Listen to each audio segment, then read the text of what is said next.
A mom's job is never truly finished. Elise knew this instinctively when her son was born. For at least the 100th time, she sat next to his bed in that chair mending his quilt. There was no way of knowing, the day she bought it at a flea market, that it would become her son's most valued possession. To call it a quilt stretched the definition, as it was nothing more than 1,000 pieces of oddly shaped swatches stitched together, layer after layer, until the whole of it was thick enough to hold in the warmth of a small boy's body as he drifted off to sleep. The person who pieced together this labor of love must have spent countless hours shaping the useless remnants into a usable blanket. Elise felt it was her duty to repair the inevitable rips as an homage to the unknown creator and as a manifestation of her adoration for the little boy who cherished it. "I love how cool it feels when I first get into bed," her little man observed the first night he wrapped himself in the old quilt. "But before long, it warms up, and I'm snug as a bug in a rug." "Where did you get it?" The question was one whose answer was too mundane to inflict on a wide-eyed little boy, so Elise stretched the truth just a little. "It was brought over on the Mayflower by the Pilgrims," she answered to her son's delight. "It's made from pieces of fabric from all over Europe and is the first blanket used by the first Americans." It was just a little white lie, but it was also the beginning of a cherished tradition. As stitches unraveled and as tears ripped the quilt and the little boy's heart, Elise sat by his bed and mended the heirloom. Then she would continue the true story of how the quilt had found its way to her son. "During the Revolutionary War, your quilt was captured by General Cornwallis and used to keep his legs warm on the cold winter nights," Elise said, weaving a story as intricate as the blanket itself. "It wasn't until the surrender at Yorktown that it was returned." "Yorktown?" "Yes, Yorktown," she said smiling. "George Washington took it from Cornwallis and used it during his 8 years as president." "You mean my blanket has been to the White House?" "Of course it has," Elise answered with a wink. "But not because of George Washington, silly. John Adams was the first president to live in the White House."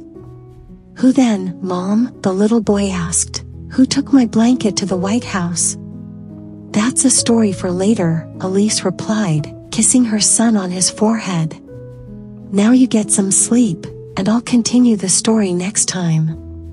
Elise, unfortunately, had far too many opportunities to continue the blanket's tale as her son was given to debilitating headaches. At first, the doctors thought he was prone to systemic migraines, but the truth was much worse. Many nights, too many, the little boy would curl up in pain, his teeth clenched in a faux smile. The headaches were excruciating, only soothed by a cold washcloth, his mother's gentle voice, and the telling of the quilt's tale as he drifted off to sleep. There were also many a night where Elise would sit with her son as he slept, meticulously piecing back together the tears that threatened the blanket entirely, wishing there was a way she could also mend her son. The room would be completely quiet save for the sound of Elise's song. It was something she had done since she was his age. Inadvertently yet intentionally, she would let the air slip through her lips, creating a tune just for him that would live for that moment, replaced the next time by one equally beautiful and equally unique. As it turns out, the first time the quilt made it to the White House was just after Abraham Lincoln was elected president, Elise said the next night, continuing the story from where they'd left off. The pain had become more frequent and more intense, requiring more chapters more often. The story's continuation, however, had the desired results, a distraction and a smile. "Abraham Lincoln, he used my quilt, too?" her son asked, too young to doubt his mother. "Of course he did," Elise responded, tickling her son just to hear him laugh. "It's a little-known fact, but Mount Rushmore was actually created to show all of the presidents who used your blanket." Elise always had a basin of cold water by her side whenever she sat with her son. Very early on she learned that the coolness of the cloth would help quiet the pain in his head. It was her greatest joy to moisten the cloth, keeping it cold throughout her story. The little boy's head still throbbed, but while his mom was telling the story, she would gently wipe his forehead with the cold cloth, and it was almost as if he forgot the pain for a time. If all went well, he would fall asleep listening to the tale of his blanket, as sleep was becoming his only relief from the pain. "Did you know your blanket went to the moon?" Elise asked one day when her son seemed particularly down. "Neil Armstrong may have been the first man to set foot on the moon, but he laid out your quilt so he and Buzz Aldrin could have a picnic."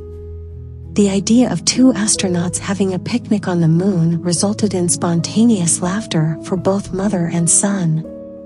"Is Buzz Lightyear named after Buzz Aldrin?" he asked his mom, as both continued to laugh.